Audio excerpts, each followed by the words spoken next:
Alright, now let's get in and start to sculpt out the pants a little bit. So we used mesh extraction to establish the pants, and if you remember right, the way mesh extraction works is that it looks for the boundary of your mask, such as we have up here. It looks at the topology of your model, and then it integrates the two by creating these triangles that just blend the topology together. Alright, so that's a really valuable way to do things. Pretty cool. But we have one problem with mesh extraction, and that's that I can't come in here and start to rip holes in the center. At least I can't do it in the same way as I can with this brand new feature, DynaMesh. So I'm going to come down to Geometry, and I'm going to go into DynaMesh. And it's going to refigure out the topology. Okay, a couple of things that are important to know about it is that it gets rid of the creasing at the top. Now the creasing is dependent upon your resolution, but if I go back a step, you can see that's a hard edge when I'm using just the default extraction tools. As soon as I go into DynaMesh, that changes. That's fine. I don't care about that. I don't want that level of precision, so it's fine with me. But one of the problems I have now is that these pants are quite dense. So what we want to do is undo so that we're back at the extraction. Set your resolution before you click DynaMesh. So I set my resolution to 48, and that's almost the exact same size. So Control Z to undo, Control Shift Z to redo, about the same size. And now I want to insert some holes into this. So to do that, I'm going to use the Insert Cylinder brush.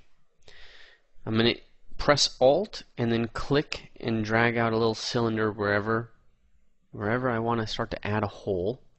Notice that it goes all the way through, and also notice that it's white in color. That's really important. Alt, there we go. Make sure it goes all the way through.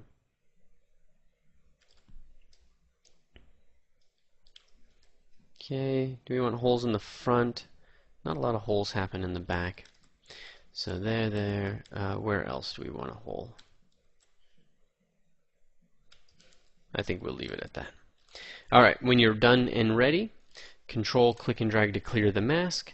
Control, click and drag to recalibrate topology, and then to basically open up a hole.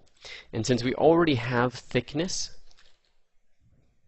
it just cut the hole in what we had. Now we're not stuck with this simple line here. Go into the snake hook brush, which I have set up on a hotkey, and you can come into some alpha. I always love alpha 25,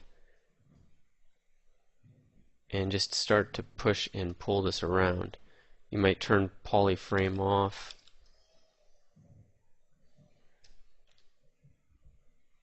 Okay, get some real jagged edges in there. Knee is going to be pulling out sideways a bit. Okay. And Control, click and drag to recalibrate. Check it, make sure there's no artifacting. You may have to go in with the inflate brush and just inflate edges a little, because snake hook is going to really destroy the edges, and DynaMesh really wants edges. Okay, now I'm also going to come into the Move brush, which I've just used my hotkey. Go into Curve, and I'm going to go into AccuCurve. When you do that, this brush gets really awesome.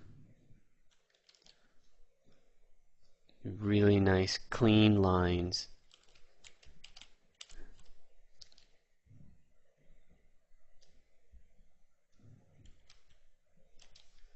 And pull that back.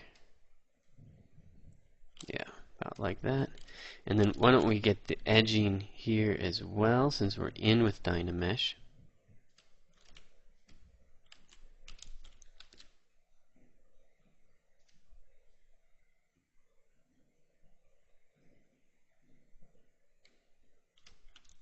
And we may want to use snake hook to kind of mess it up a little bit. So that's actually what I'm going to do before I get too far here.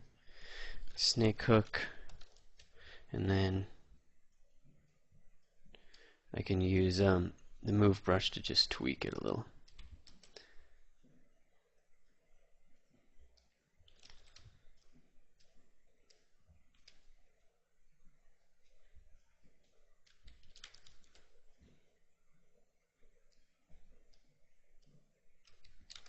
Okay.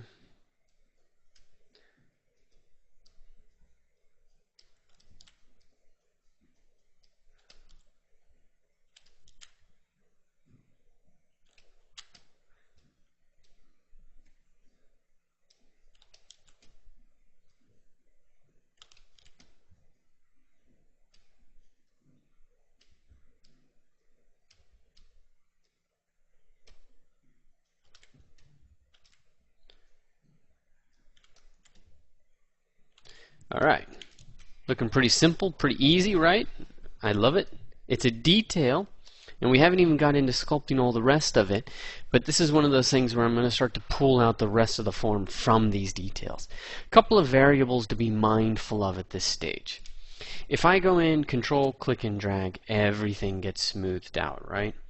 And I may not want that, so let me see what else I can do to kind of make that a little less problematic.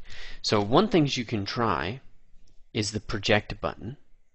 So we're going to try that. We're going to turn that on, and what that means is it's when it remeshes, it's going to also project back into the old sculpt. Oops. Control, click and drag. Alright, and that's better. That's definitely retaining more of the form, but it's still soft.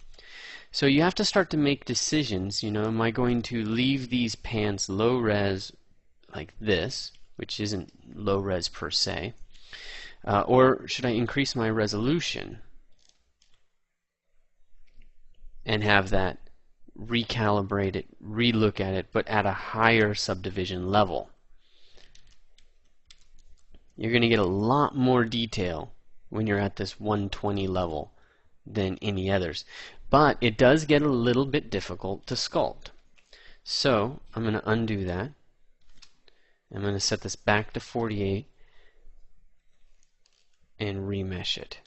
Okay, the increase in the level of detail is not worth the pain that I'm going to get from having to sculpt higher resolutions. And not only that, but it's not worth the loss of some of the techniques that we're going to also look at. And so you have to trust me on this, but you know, I'll prove it all in time.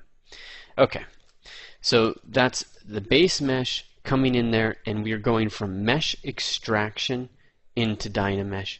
Next video we're going to look at going in there and kind of making these more like pants and adding the details that we need.